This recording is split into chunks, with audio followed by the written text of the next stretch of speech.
Good evening everyone, myself doctor Milton বিশ্বাস। প্রচুর পরিমাণে কন্ট্রোভার্সি রয়েছে যাদের কোলেস্টেরল বা হৃদরোগ রয়েছে তারা ডিম খেতে পারবেন কিনা, তাদের জন্য ডিমের কুসুম কতটা ক্ষতিকারক, আজকে সেই বিষয়ে আলোচনা করব। একজন সুস্থ মানুষ প্রত্যেক দিন একটা করে সপ্তাহে 7টা ডিম খেতে পারেন। এতে আপনাদের হৃদরোগ বা শরীরে কোলেস্টেরল বাড়ার যে ঝুঁকিটা সেটা থাকবে না।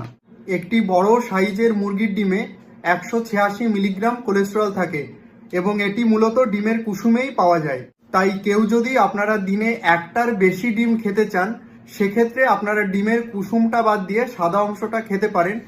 তবে কোলেস্টেরল ও হৃদরোগের ঝুঁকি কমাতে অতিরিক্ত তেল দিয়ে ডিম ভেজে না খাওয়াই ভালো। আপনারা সিদ্ধ ডিমটাকে বেশি প্রেফার করতে পারেন। ডিম এবং অন্যান্য খাবার যেভাবে অতিরিক্ত তেল ও মশলা দিয়ে রান্না করা হয়, সেটি মূলত হৃদরোগ এবং শরীরে কোলেস্টেরলের পরিমাণ বাড়িয়ে দেয়।